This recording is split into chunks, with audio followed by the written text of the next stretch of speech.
নমস্কার বন্ধুরা, আজ আমি ঠাকুমা মা দিদাদের আমলে লাউয়ের একটা রেসিপি দেখাবো। রেসিপিটা দেখার জন্য অনুরোধ রইল। সীমাস স্মল কিচেনে পুরনো বন্ধুদের সাথে নতুন বন্ধুদের আমার চ্যানেলে স্বাগত জানাচ্ছি। আসুন দেরি না করে রেসিপিটা শুরু করি। আমি এখানে একটা লাউ নিয়ে নিয়েছি। লাউটাকে এখন আধা করে নিব। আমি আধাটা রান্না করব আর আধাটা রেখে দিব।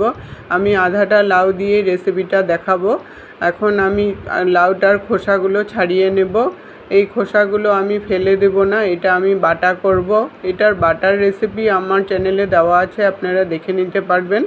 এখন লাউটাকে আমি ছুলে নিয়েছি আর ধুয়েও নিয়েছি। এখন আধা করে নেব। আমি কিভাবে কাটি দেখতে থাকুন। আর খেয়াল রাখতে হবে লাউটা যেন কচি হয়। কচি হলে রেসিপিটা খেতে খুবই ভালো হয়।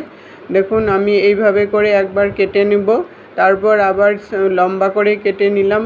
আর লাউটা খুবই ঝিরিঝিরি করে কাটতে হবে। ঝিরিঝিরি করে কাটলে একদম মিশে যায় লাউটা, খুবই ভালো লাগে তখন। আমার চ্যানেলে যদি আপনি নতুন বন্ধু হয়ে থাকেন, চ্যানেলটাকে সাবস্ক্রাইব করে পাশে থাকা বেল আইকনটাকে ক্লিক করে অল অপশানে ক্লিক করে রাখবেন সবার আগে নোটিফিকেশন পাওয়ার জন্য। দেখুন এইভাবে ঝিরিঝিরি করে কাটতে হবে লাউগুলো।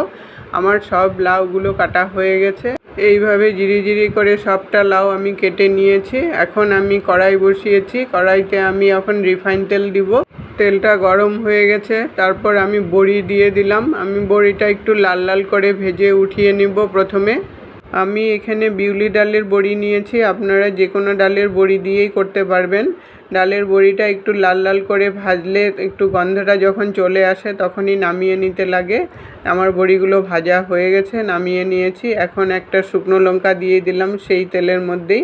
তারপর 1 চামচ মেথি আর 1 চামচ কালো জিরা দিয়ে দিলাম। দিয়ে একটু মশলাটা ভাজা হতে দিলাম। মেথিটা যখন একটু ভাজা হয়ে যায়, গন্ধ চলে আসে, তখনই লাউটা দিতে হয়। লাউটা দিলে তখন লাউয়ের মধ্যে সুন্দর একটা মেথির গন্ধ চলে আসে। লাউগুলো দিয়ে সব নাড়াচাড়া দিয়ে মশলার সাথে মিশিয়ে দিলাম। তারপর মিডলে করে এনে 5 মিনিটের জন্য আমি ঢাকা চাপা দিয়ে দিব। লাউটা একটু মজেও যাবে। আর এদিকে আমি একটা ফ্রাই প্যান বসিয়েছি। আমি একটা মশলা রেডি করে নেব এখন। 1 চামচ মৌরি দিয়ে দিলাম আর 1 চামচ তিল দিয়ে দিলাম। তিল ছাড়া আপনারা পোস্ত দিয়েও করতে পারেন জিনিসটা। আমি এখন লো ফ্লেমে রেখে আমি মশলাটাকে একটু লাল লাল করে ভাজা করে নেব। দেখুন মশলাটা আমার ভাজা হয়ে গেছে। নামিয়ে নিয়ে ঠান্ডা করে মিক্সিতে গুঁড়ো করে নিলাম। দেখুন পুরো গুঁড়ো করিনি, একটু দানা দানা আছে। এখন এটার মধ্যে আমি একটু জল দিয়ে দিব। জল দিয়ে তারপর একটা পেস্ট বানিয়ে নিব। এদিকে 5 মিনিট পরে আমি ঢাকা চাপা উঠালাম। লাউটা দেখুন কতটা মজে গেছে আর কিছুটা জলও বেরিয়ে গেছে অনেকটা। এখন আমি এটার মধ্যে 1 চামচ হলদি পাউডার দিয়ে দিলাম। স্বাদ অনুসারে নুন দিয়ে দিলাম। তারপর 4টা কাঁচা লঙ্কা দিয়ে দিলাম। ঝালটা আপনাদের টেস্ট অনুসারে দিতে পারবেন। লাউ যেহেতু একটু মিষ্টি মিষ্টি ভাব হবে, ঝালটা একটু কমই দিলাম। এখন আমি সব কিছু মিশিয়ে নিয়ে আরও 5 মিনিটের জন্য ঢাকা চাপা দিয়ে দিব। 5 মিনিট পরে চাপাটাকে উঠালাম। তারপর দেখুন জলটা অনেকটাই শুকিয়ে গেছে। তারপর এর মধ্যে আমি বড়িগুলো দিয়ে দিলাম। যেহেতু একটু জল জল ভাব আছে, ওই জন্য বড়িটা আগেই দিয়ে দিলাম। বড়িটাও একটু সিদ্ধ হবে একটু ঢাকা দিয়ে দিলে। ঢাকা দেওয়ার পরে আমি ঢাকাটাকে উঠিয়ে নিলাম। দেখুন বড়িটাও একটু সিদ্ধ হয়ে গেছে। এখন আমি নাড়াচাড়া দিয়ে একটু শুকিয়ে নেব। লাউটা দেখুন সিদ্ধ হয়ে গেছে। এখন আমি টেস্ট অনুসারে চিনি দিয়ে দিলাম। লাউ যেহেতু একটু মিষ্টি মিষ্টি ভাব হবে, চিনিটা দিয়ে আর একটু সময় আমি নাড়াচাড়া দিয়ে একটু শুকিয়ে নিলাম। এখন লাউটা মোটামুটি শুকিয়ে আসছে। তারপর মিক্সিতে পেস্ট করা মশলাটাকে দিয়ে দিলাম। আমি মিক্সিটা ধুয়ে একটু জল দিয়ে দিলাম। দিয়ে এখন আমি আর ঢাকা চাপা দিব না, এইভাবে করে হাই হিটে দিয়ে আমি শুকোতে থাকবো।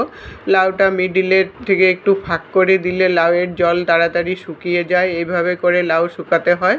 দেখুন আমার লাউটা এইভাবে করে দেওয়াতে অনেকটা শুকিয়ে গেছে তাড়াতাড়ি। এইভাবে নাড়াচাড়া করতে করতে তারপর যখন একদম শুকনো হয়ে আসে, লাউটা হয়ে গেছে, আমি এখন নামিয়ে নেব। আজ আমি মৌরি লাউ বানালাম। রেসিপিটা কেমন লাগলো বন্ধুরা কমেন্ট করে জানাবেন। যদি ভালো লেগে থাকে লাইক দিয়ে শেয়ার করে সবার সাথে দেখার সুযোগ করে দেবেন। এতক্ষণ সঙ্গে থাকার জন্য আপনাদেরকে অসংখ্য অসংখ্য ধন্যবাদ বন্ধুরা। আবার দেখা হবে নতুন রেসিপির সাথে।